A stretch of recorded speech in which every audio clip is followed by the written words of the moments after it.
Chicken tikka masala that's actually healthy and low calorie with over 100 grams of protein in this pot, no ghee and no heavy cream used cooking this.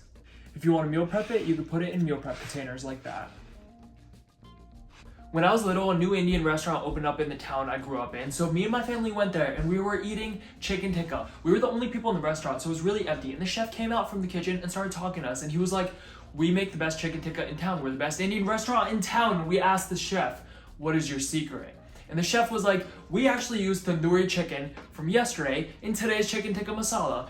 And we're just looking at him like, are you telling us that you're not using fresh food to cook the food that you gave to us? Like, duh, does that make sense? But we actually never ever went to that Indian restaurant again after that day. But I made tandoori chicken in my last video and we're gonna use it to make chicken tikka masala today. If you like naan, make naan. I have a protein naan recipe, but instead, we're making rice today. And this chicken tikka masala is gonna be low calorie and super healthy. It's not gonna have any heavy cream or fat and it's gonna be super high in protein. We're gonna start by chopping 2 whole onions into a small fine dice. We also want 2 garlic cloves, and these are so hard to peel, but all you gotta do is smash them. And once you smash, the peel comes right off. Look at that, see? Look at that, look at that! Peel-free garlic. We also want a small knob of ginger. You just gotta scrape at it with a knife. And look at that, the peel comes right off. You can use ginger garlic in the bottled little bottles if you want to. And I also have my 2 onions that are chopped up. Now going to an Indian store is like going to a spice museum, but there's one thing that you need. It's garam masala. If you have this, it's a blend of a bunch of different spices like cumin, like cinnamon, like coriander. This is a go-to. Apart from that, you don't really need anything else from the Indian store. A lot of people might say you need Kashmiri chili powder. I say, if you don't have it, it's okay. Just use cayenne and smoked paprika. If you don't like smokiness, you can use regular paprika, but I think you need to get better taste buds and just like the smoky flavor. This plus this equals Kashmiri chili powder. It's close enough. If you're Indian and you have desensitized spice taste buds, use more cayenne than paprika. And if you're Indian and you can't handle spice, you're probably not watching this video because your parents already disowned you. Turmeric to give it that yellow color. This is a superfood basically. It's golden powder. A little bit of cumin. And I like things really garlicky, which means I'm just gonna use garlic powder. There's something that garlic powder gives you that fresh garlic cannot. And that's powder. And of course you can't forget salt. When you're cooking this, if you try to just dump powders over the hot stovetop, it's gonna steam the spices and it's just not fun. The spices get clumpy and I don't like that. So instead, we're gonna make a little spice mixture. 1 tablespoon of garam masala, a teaspoon of turmeric, some cayenne based on how spicy you like it, smoked paprika. Set it aside. I think it's time for us to start cooking. Get a pan, medium-high heat. And the first thing that goes in is all of our onions. We want to sweat these down and caramelize these as much as we can. I knew I was forgetting something in my spice mixture. I never put garlic in there.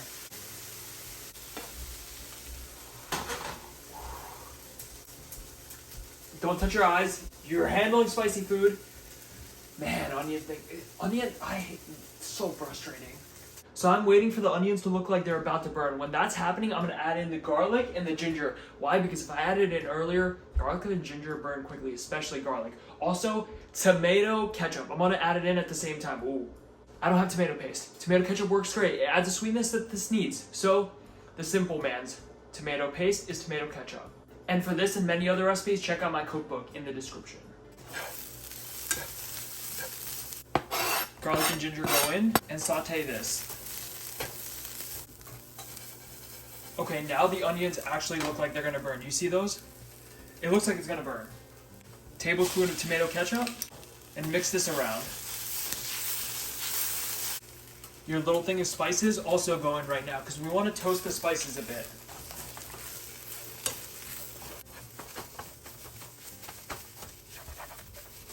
Now take your tomato sauce and pour it in.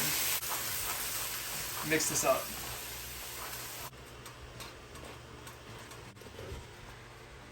Medium low. You see how on the edges it's starting to caramelize? Now that caramelization is flavor. We want to reduce the actual tomato sauce as much as we possibly can, and then we'll replace it with water. It doesn't really make sense if you think about it, but as you reduce the tomato sauce, the sugars in the tomatoes will caramelize, and that's what adds so much flavor. Whoa, I just realized I forgot the salt completely. All right, add that in. You can always add more salt later, but you can never take away unless you throw a potato in your dish and the potato absorbs the salt. So don't over salt. But you basically want this as salty as you possibly can without tasting saltiness. Well, we have a few more minutes, so let's shred some chicken.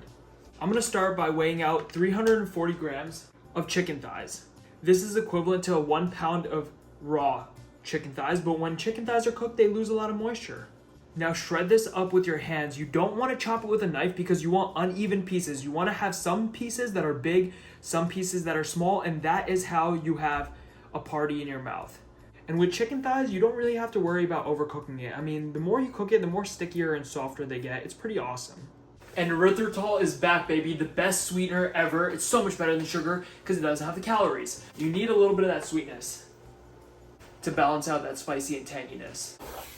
There we go. That has reduced a ton. It is looking pretty caramelized. We can let that go for like another minute. And we're done. Now water. Use as much or as little as you'd like until you get the sauce that is nice and silky and thin and smooth. You're probably going to want a little bit more water than you think because as this cools, it's going to get thicker. Okay, quick little taste. That's good. It needs more salt and a little bit more garlic powder. But that's just me because I like things super garlicky.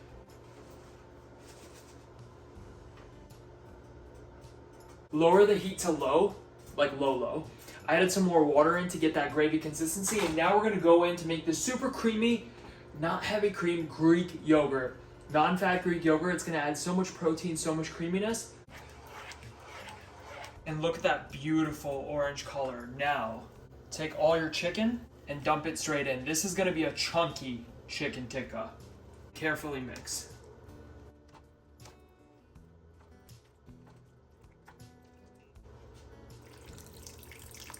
And now just simmer for a few minutes and let everything heat back up. Literally Greek yogurt, that's the funny part. A little cilantro.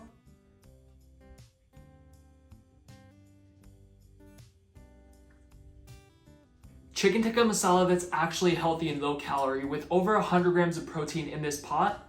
There's 3 servings in this. Each one is under 300 calories and has 37 grams of protein. I'll put the calories and macros for each serving on the screen right now. My rice cooker is also ready. Some rice. And go in with your chicken tikka. Basmati rice, please. White rice is the best. Don't even come at me, you brown rice people. It's so much better. If you want to meal prep it, you can put it in meal prep containers like that.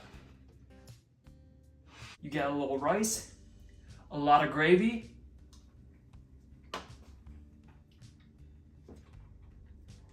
I feel like I'm in India right now.